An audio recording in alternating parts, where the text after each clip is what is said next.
Hi, beautiful people. Reverend Teresa Garcia, and today I want to talk to you about pushing through when you feel low.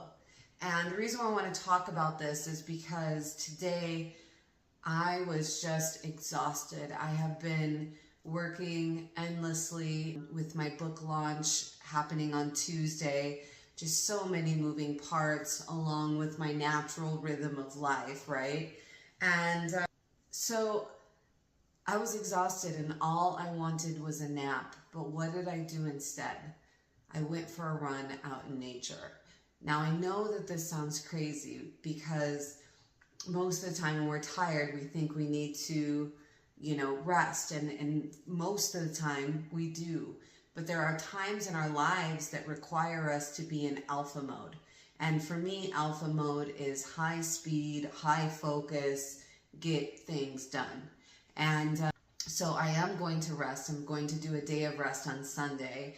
However, I needed to finish this recording, and it has taken me longer than I anticipated because, of course, I've never been in acting or any kind of, I've been on podcasts, but it was like natural conversations. It wasn't rehearsed situations. And so it took me many takes to get through the audiobook, and I'm still not done. So I went for my run, and I did a short run. I wasn't trying to, run a half marathon or anything like that.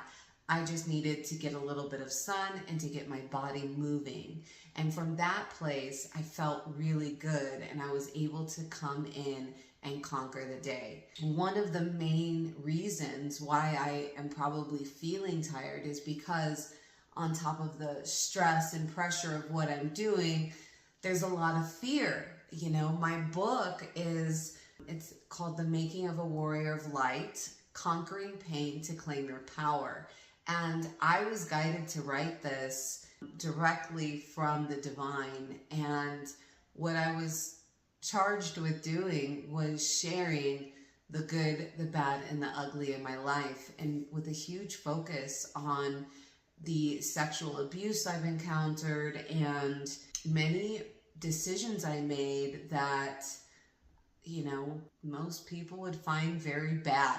But at the end of the day, I was doing the best I could with what I had, and I didn't have a lot of information. I didn't have a lot of love, and the examples of relationships that I had growing up were quite terrifying. My mother liked murderers and rapists, and those are the kind of men she dated. And so, quite honestly, I had a tendency to date those kind of men too. And so, I made a lot of decisions that are not seen as good ones. However, they led me to where I am today. And so I am shedding light on the things that I hid the most, not only from myself, but from others, the things that I didn't want anyone to know about me. And so no doubt that the exhaustion is coming from the fear of releasing that. And it's not like a physical exhaustion, right? It's more mental overload. So that run helped me process a lot of the fear and helped me feel powerful again so that I could keep going. And so I wanted to share that because even when we feel low, we can still go. And so, but it's so important for us to get quiet within.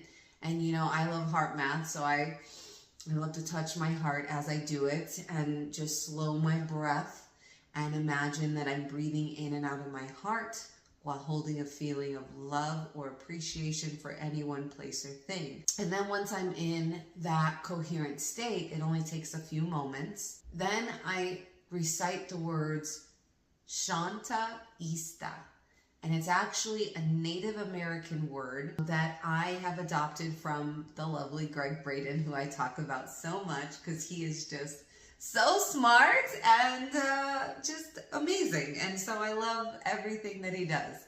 But Shanta Ista creates an awakening in it gives you a single eye, higher eye vision. And so I ask, once I'm in coherence, Shanta Ista, it's best for me to keep going. It's best for me to finish my work, or it's best for me to rest.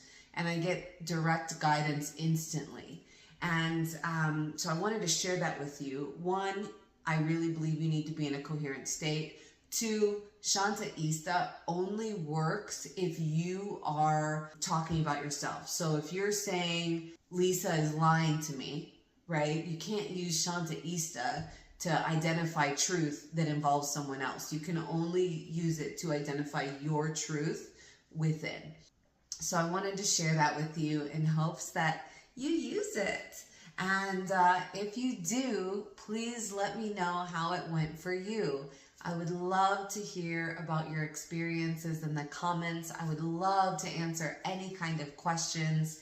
And if you would like to join my launch team, which means buying my book on Tuesday, this coming Tuesday, which is the 16th, I believe, then please look in the description below because I have a link for a launch team. My book will only be 99 cents and it will teach you how to make a roadmap out of your pain, whatever you're dealing with, whatever's holding you back. When we face that and you apply the processes that I teach you, you will get through it, and with more ease and grace than if we do not face it. Here's the thing. Life is full of lessons, no matter what we're going to learn. Do you want to learn from a place of love, or do you want to learn from a place of fear?